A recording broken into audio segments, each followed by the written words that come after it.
Hello, this is George Hutton, and you are listening to the Mind Persuasion Podcast. Today we continue our study of money brain. For more information, please visit mindpersuasion.com/money-brain. In yesterday's podcast, we learned a little bit about money, about how it is a natural outcome of larger groups. In today's podcast, let's take a basic look at human nature.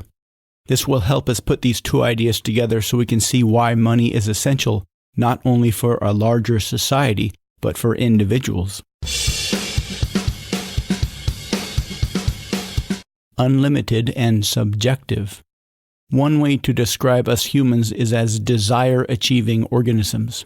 The boundary from when we were only partially sentient primates, incapable of spoken language, to where we are now is gradual and took millions of years of very slow evolution.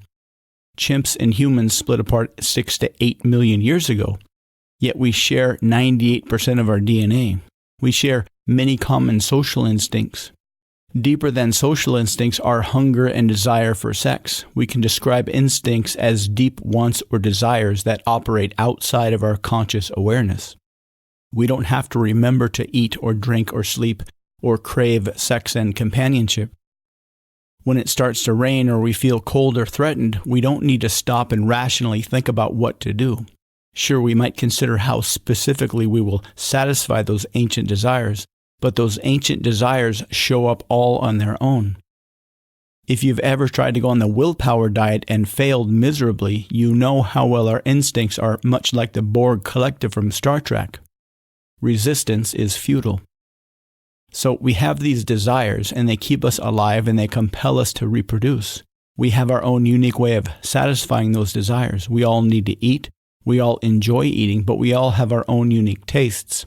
We all crave romantic companionship, but we all have our own unique tastes. Sure. So we can say that how we satisfy our desires is subjective. We might use logic or rational thinking to choose between two subjective desires, a cheeseburger versus a Cobb salad, for example. But in the end, all our desires are satisfied according to our own internal subjective desires. This is why they say there is no explaining for taste. We like what we like because we like it. Our desires are also never-ending. We will be hungry every day until the day we die. We will never have our desire for romantic companionship fully satisfied. We will never be finished sleeping. Our desires pop up, we satisfy them, and then we are sated, but only for a little bit. If you've ever tried to fast for any length of time, you know that pretty soon food is the only thing on your mind. If you stay up late to prepare for an exam or any other reason, pretty soon the need for sleep will be the only thing in your mind. Ordinal.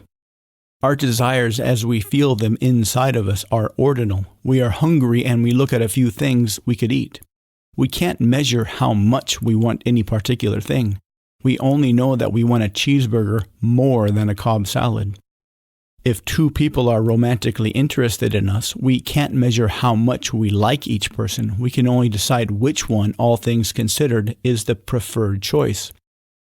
At any given time, we have plenty of unfulfilled desires inside of us. These all have varying strength. You might be both hungry and sleepy, but since you are sleepier than you are hungry, you head straight to bed. On the other hand, if you are hungrier than you are sleepy, you might eat something. Otherwise, the hunger pains will keep you awake.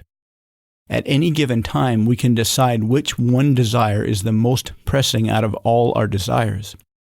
Some desires are strong, but we know they will be satisfied in an hour or so we can focus on other issues. For example, if you are really hungry, but you know you will eat in an hour, and you know what you will eat in an hour, this will allow you to temporarily forget that desire, at least enough to focus on the task at hand. On the other hand, if you are hungry and you don't know what you'll eat, you might not be able to focus on the task at hand. You might need to get something from the machine if you happen to be at work, to tide you over until you head out to a local restaurant. Interactions. In yesterday's podcast, we talked about a kid trading a bag of chips for a bag of cookies. It's quite possible to have a bunch of things and a bunch of unmet desires. Yet those things we have are not ideal to satisfy our unmet desires. We may find somebody else who is in the same position we are in. They have some things, and they have some unmet desires, and their collection of things is not ideal to satisfy their unmet desires. So we can get together and make a trade. The kid with the chips might decide that he would rather satisfy his hunger with a bag of cookies. The kid with the cookies might decide he would rather satisfy his hunger with a bag of chips. We can think it's kind of like an algebra equation. Suppose the kid with the chips, were he to eat the chips, might get a satisfaction of 2 points. Similarly, the kid with the cookies, should he eat the cookies, might get a satisfaction of 2 points.